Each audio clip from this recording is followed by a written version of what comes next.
In this Diablo 4 video, we're going to be taking a look at the new major season update, Midwinter Blight, which was added yesterday on December 12th in the latest Diablo 4 patch 1.2.4. There was also a patch about a week ago that added the Abattoir of Zir event and the first unique glyph in the game, but we will mainly be taking a look at what this event will add for the end of Diablo Season 2. Midwinter Blight will be running through the holidays until January 2nd and is basically changing the entire Fractured Peaks region into a massive helltide. In the Kyovashad town square west of the waypoint, you'll find a new NPC named Gillian, an inspirational bard rallying the spirits of the people to band together against the new sinister evil rising in the peaks, the Red Cloaked Horror. As a consequence of the return of the Red Cloaked Horror, all sorts of grotesque monsters have appeared and are turning humans into frigid husks, morphed human effigies that are used to create new monsters subservient to the Red Cloaked Horror.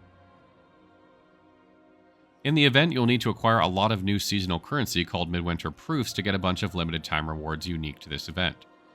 Midwinter Proofs can be acquired from the collections table in Kyovashad by exchanging event materials you can find from the Midwinter Blight. The first and lowest tier of these event materials are Blighted Fragments, and these can be obtained from basically any monster that you find and kill within the Fractured Peaks, just like a Helltide. You'll need 300 of these fragments per Midwinter Proof, but don't worry, they drop a lot more often than the Aberrant Cinders in normal Helltides. The second material you can get are Lost Heirlooms. You can get these by destroying the frigid husks mentioned earlier, which you can find pretty easily and are usually surrounded by a group of enemies. Since these husks are just an amalgamation of people though, sometimes things will spawn after destroying it like a treasure goblin, so be on the lookout for that. For this material, you'll need to get 30 per Midwinter Blight. Lastly, the rarest and highest tier event material is the Red Cloak Trophy, which you can only obtain after defeating the Red Cloaked Horror. To find him, you'll need to complete the Mastery for the Blighted Revelry event, which has a random chance to spawn in any of the normal event areas in the Fractured Peaks. In this event, you light a bonfire in the middle and protect it from hordes of enemies until it melts all the frigid husks, so you can destroy them. Once you destroy all the frigid husks before the timer runs out, the Red Cloaked Horror spawns in, and you can pretty easily demolish him with any endgame build to get your Red Cloak Trophy, which will also reward you with the title of Frigid Reveler. For this material, you'll only need to exchange one per Midwinter Blight. Now let's talk rewards. The first reward you get after exchanging your materials is XP towards your Midwinter Tribute Square, of which there are 3 tiers.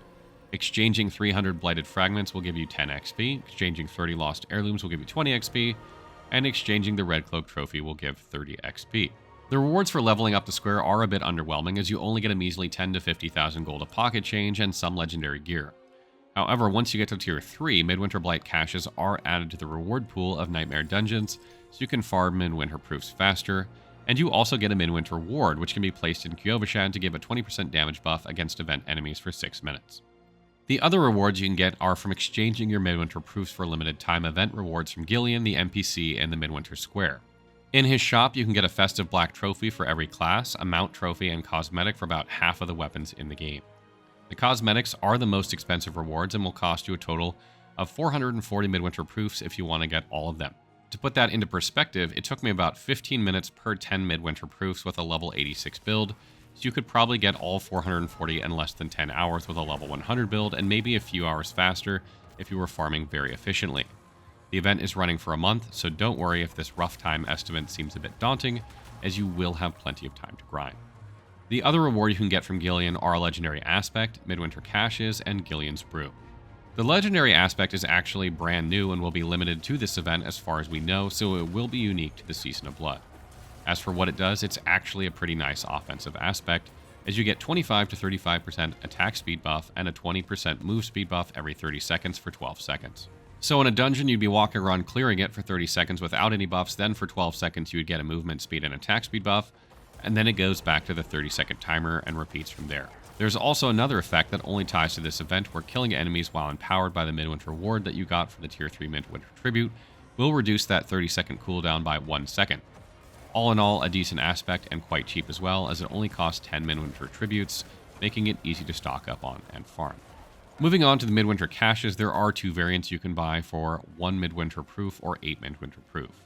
The cheap one, the Midwinter Purse, will just reward you with about 1 million gold, which is pretty convenient for anyone who went broke after spamming enchantments on their gear. 1 million gold per Midwinter Proof is a really good deal, since if you can get 1 Midwinter Proof per minute, that ends up being 1 million gold per minute, which is usually really hard to do.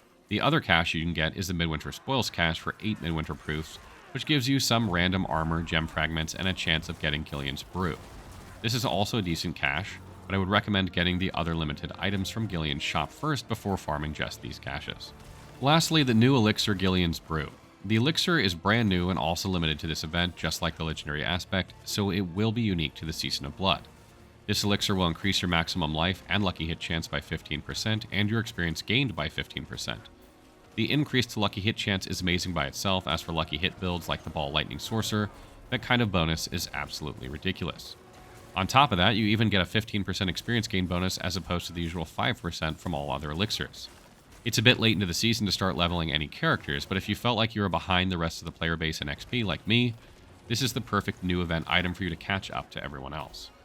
So all in all, the event is a super relaxed, festive activity that you can just chill out in, and is a big contrast to the new Abattoir of Zir event, which added the new ridiculously hard endgame pinnacle dungeon.